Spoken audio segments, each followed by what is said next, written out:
सोनाली, आता एका 2-3 वेगळ्या प्रश्नांमध्ये पुन्हा मला अजिंठ्याकडे यायचं आहे, कारण अजिंठ्याच्या निमित्तानं जसं तुझी ग्लॅमरस आणि अप्सरा ही भूमिका, म्हणजे त्याची काही तुझी इमेज होती त्याला तू छेद दिलेला आहेस, तसंच तू आणखीनही काही स्टंट्स वगैरे केलेले आहेत आणि ते स्वतः या चित्रपटामध्ये तू केलेस, तर त्याच्याविषयी ऐकायला आवडेल. कारण शक्यतो हिरोईन्स ती जी रिस्क असते ती घेत नाहीत, कारण कुठे काही इजा होऊ शकते किंवा काही होऊ शकतं.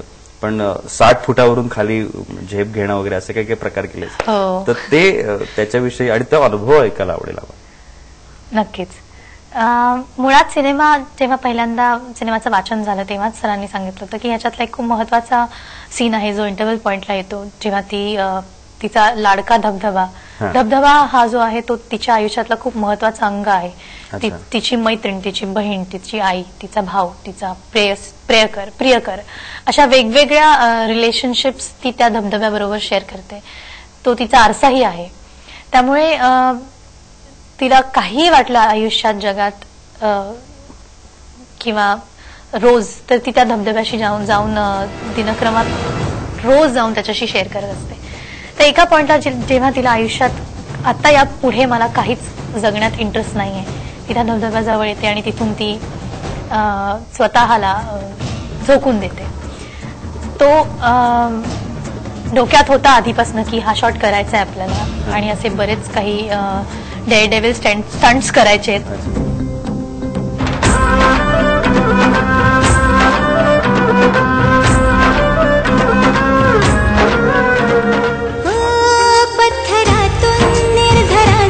शुभ्र पाणी वाडी बसती गाती प्राणातून गाणी. रवी दिवान आमचे ऍक्शन डिरेक्टर आहेत, त्यांनी तो स्टंट डिझाईन केला होता. सगळेच या सिनेमातले स्टंट्स त्यांनी डिझाईन केलेत.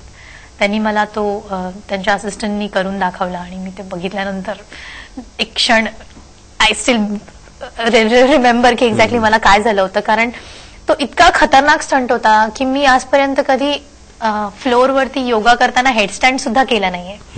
त्यामुळे जमेल का किंवा मी करू शकणार आहे का, मी पेलवू शकणार आहे का, मला काही कल्पना नव्हती. म्हणजे मी सोडलं होतं देवावर की जे होईल ते होईल. आणि मी माझ्या सगळ्या जोक म्हणजे असा मुद्दा होता की मी सगळ्या घरच्यांना बोलवलं होतं की या तुम्ही आजच्या दिवशी, या पुढे काय होणार आहे मला माहिती नाही, मला शेवटचं बघून घ्या. सो ते सगळे आले होते, माझी आजी वगैरे सगळे बघायला की आमची मुलगी वगैरे. पण जोक सपाट मी वरती गेले आणि पहिल्यांदा रिहर्सल केले. सो पहिल्यांदा रिहर्सल करताना मी अशी उडी टाकली होती की ती धबधब्यावर उभी आणि तो सगळ्यांना आवडला, वा वा वा छान. पण मग टेक्निकली बघताना सगळ्यांना असं वाटलं, सरांना आणि आमच्या ऍक्शन डिरेक्टरला, की अरे हिचा चेहराच दिसत नाहीये, मग हा ड्यूपनी केला असेल असं लोकांना वाटेल. तर मग जर सोनाली स्वतः करतेय तर तिचा चेहरा दिसायला हवा, मग काय करूया, तर ती उलटी उडी मारणार. सो लाईक वा, म्हणजे यांना कळलंय की हे मला जमलंय, तर आता त्याला अजून अवघड करूया आपण. पण तो ऍक्च्युअली मुद्दा खूप करेक्ट होता की जर मी करतेय तर माझी बॅक आणि माझं डोकं दिसलं तर लोकांना कळणारच नाही की हा खरा मी केलाय. सो मग असा निर्णय झाला की मग मी अशी आता उलटी उडी मारणार. आणि ते अजूनही कठीण होतं. आणि त्यात मी जवळजवळ 1 तास 1.5 तास अशी उलटीच होते हवेत.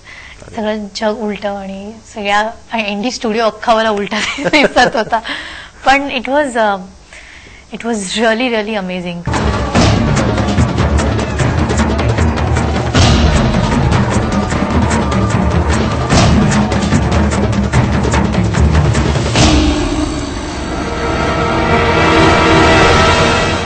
या स्टंट्स सोबत आणखीन एक महत्वाची गोष्ट म्हणजे एका ब्रिटिश अभिनेत्याबरोबर तू या चित्रपटामध्ये रोल केलेला आहेस. आणि प्रत्येक अभिनेत्याचं असेल किंवा अभिनेत्रीचं असेल स्वप्न असतं की हॉलिवूडमध्ये आपल्याला काम करण्याची संधी मिळावी किंवा त्या कॅरेक्टर्स बरोबर किंवा त्या हिरोईन्स बरोबर काम करण्याची संधी मिळावी.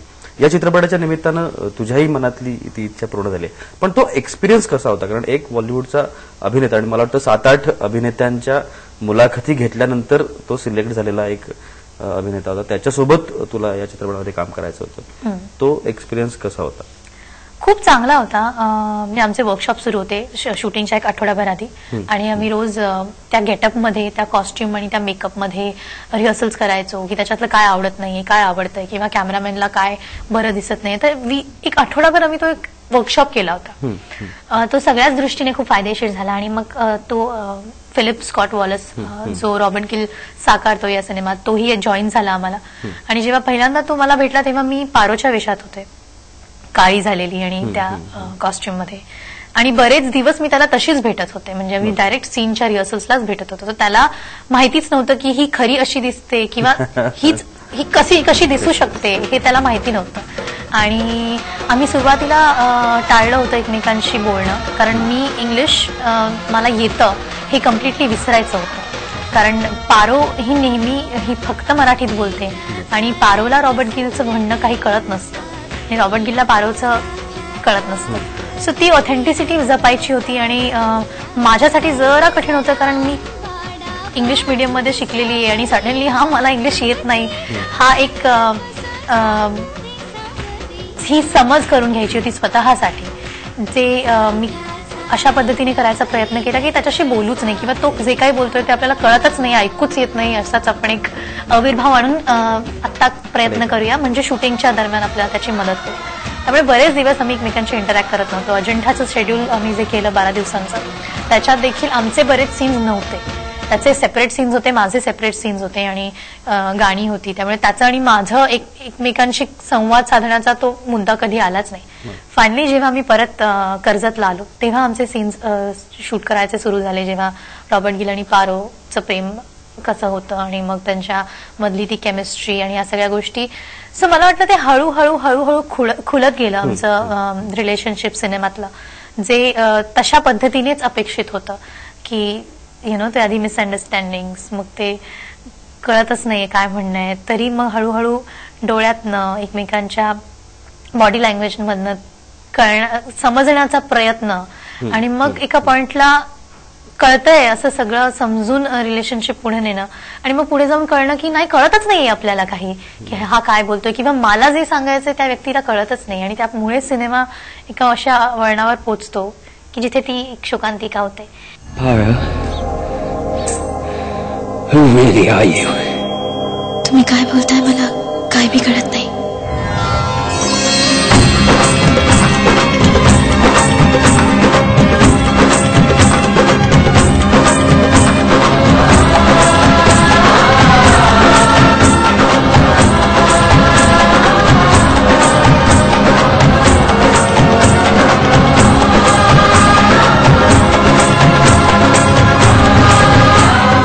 मला असं वाटतं की हा प्रवास जो 50 दिवसांचा शूटिंग करतानाचा होता आणि त्याच्या आधीचा आणि नंतरचा 3-4 महिन्यांचा जो प्रवास होता, त्याच्यात मी मुळात पारोला शोधण्याचा प्रयत्न केलाय.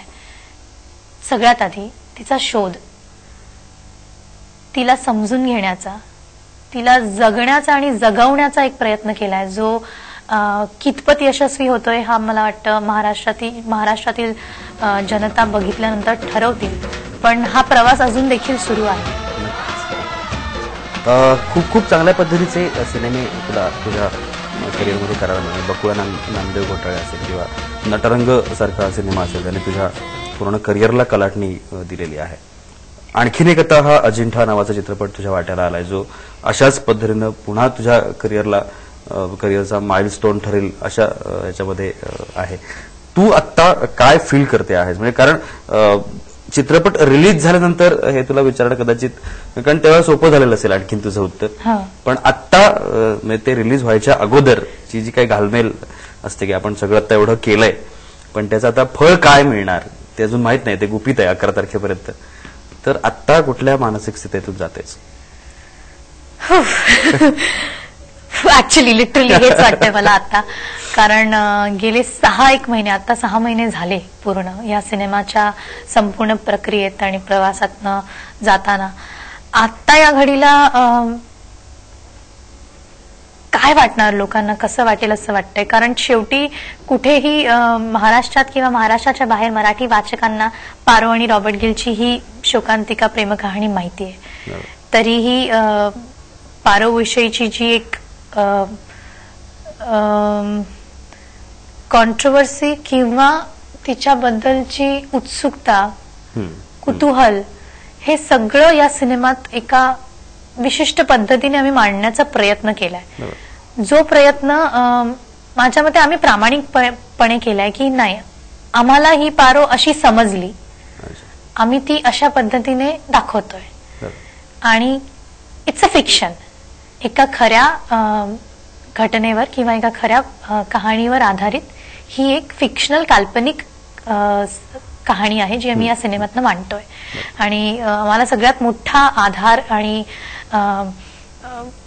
सगळ्यात मोठा स्तंभ जे आमच्या आयुष्यात या सिनेमाच्या माध्यमातून झालेले आहेत ते अर्थातच पद्मश्री महानोरांच्या वतीने त्यांच्याकडनं झालेली सगळी मदत, या सिनेमाच्या प्रत्येक गोष्टीमध्ये त्यांचं असणं आणि मुळात त्यांचं हे स्वतःचं 32 वर्षांचं स्वप्न जे ते छातीशी बाळगून होते, त्यांनी केलेली आमच्या सगळ्यांवरती हा म्हणजे नितीन चंद्रकांत देसाई नंतर आम्हा सगळ्यांवरती केलेला हा एक विश्वास आहे.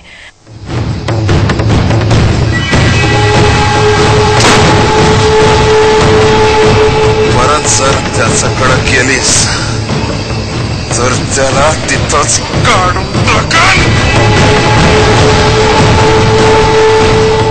अजिंठा हे वर्ल्ड हेरिटेज कसं सापडलं किंवा त्यामागे काय कष्ट लोकांनी घेतली असतील. 800 वर्ष हे काम सुरू होतं गुहा खोदण्याचं.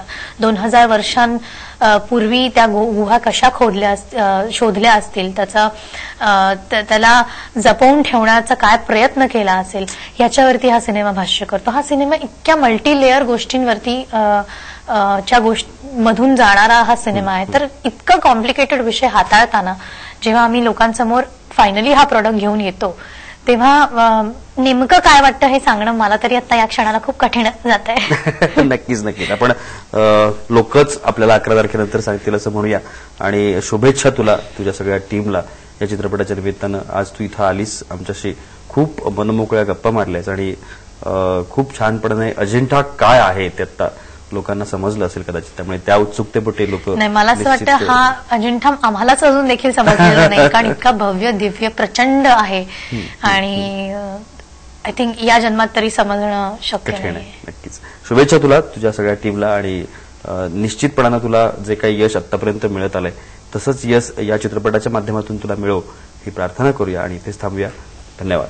थँक्यू. धन्यवाद. म्हणजे आज आपल्यासोबत होती सोनाली कुलकर्णी. अजिंठा या चित्रपटाच्या निमित्तानं सोनाली एका वेगळ्या लुकमध्ये आणि वेगळ्या भूमिकेत तुम्हा सगळ्यांच्या समोर येते.